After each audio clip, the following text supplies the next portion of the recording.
I'm going to talk to you about how your story is costing you millions of dollars, and I'm going to share with you some concepts from one of my books. You can't fillet a nibble, it's the catch that counts. Hey, it's Gary.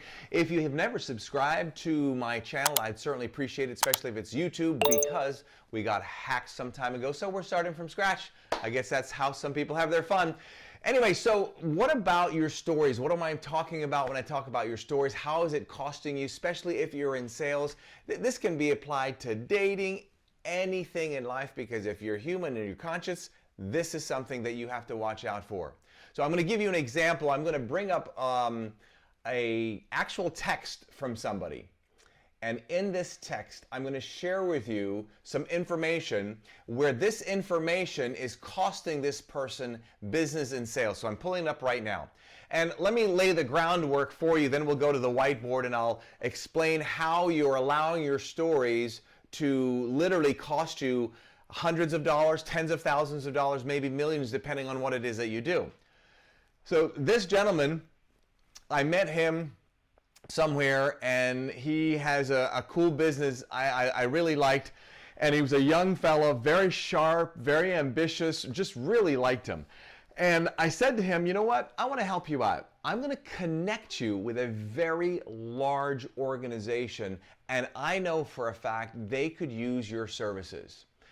So I went ahead and I put the two together. I got them together, I think it was on Instagram. I said, hey, so-and-so, I want you to meet so-and-so. I think he'd be a great contact for you. So that is the hardest part. Remember, it's not always what you know, but who you know, right? So I put him in contact. I just didn't tell him who, I put him together. Many months go by, this is many months, I receive a message that says, hey, how are you? And I respond. He responds, and I hope he, well, if he's listening, he's going to get this, but sometimes I share examples of people that communicate with me. So like a Taylor Swift move, right? You know, if you date me, I'm going to write a song about you. But anyway, this is good stuff, though. All right, nothing bad. So he says, you know, building my business and so forth. I kind of lost contact with the guy that you sent me.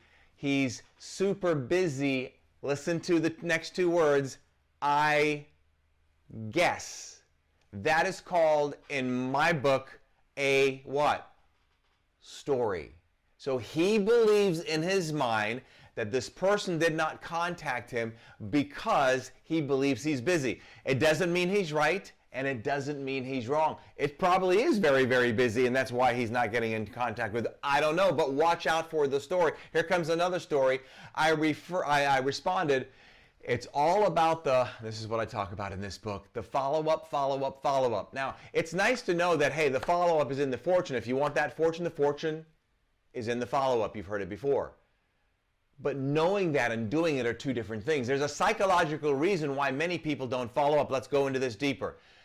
So he responds, can't follow up. I'm not too, here's a story, pushy with people. So he feels that following up is what? Is pushy. That's a story. I'm not too pushy with people. That's the thing. So I just came back and reminded you, wanted to know if I could help him. So I respond with this. Pushy is a perception. The people that you want to reach out are very busy people, and you're often not on the top of their list. People pay me for my advice. Pretend you're paying me.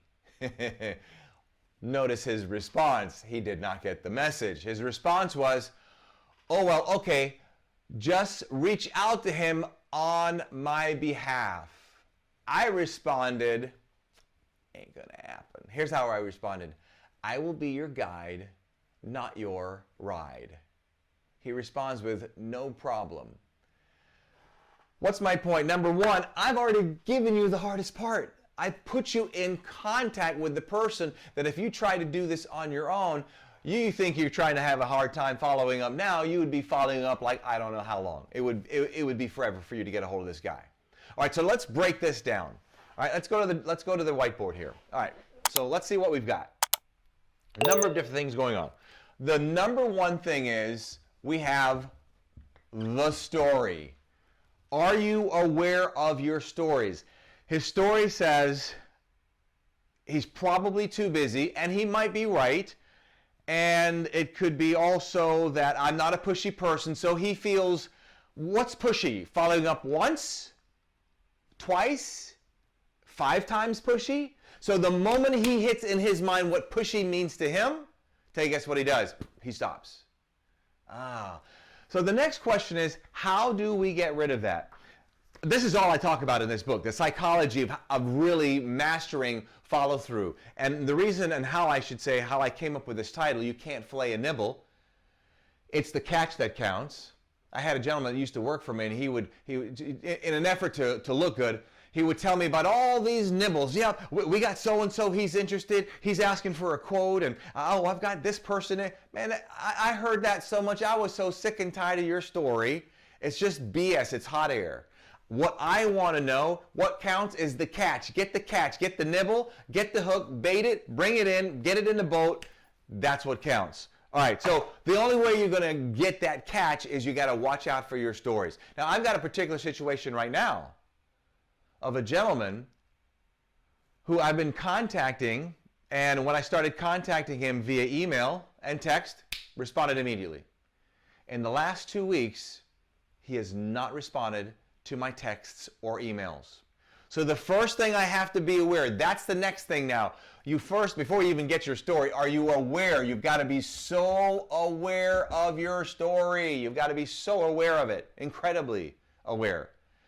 So my story goes like this. Now, keep in mind, I'm aware of the story. Whether it's right or wrong, let's figure out, okay, you got a story going on, and here it is. Did somebody on my team or myself piss him off or do something to offend him? That's the only thing I can think of. Or the other thing is, maybe he's just so busy right now. All right.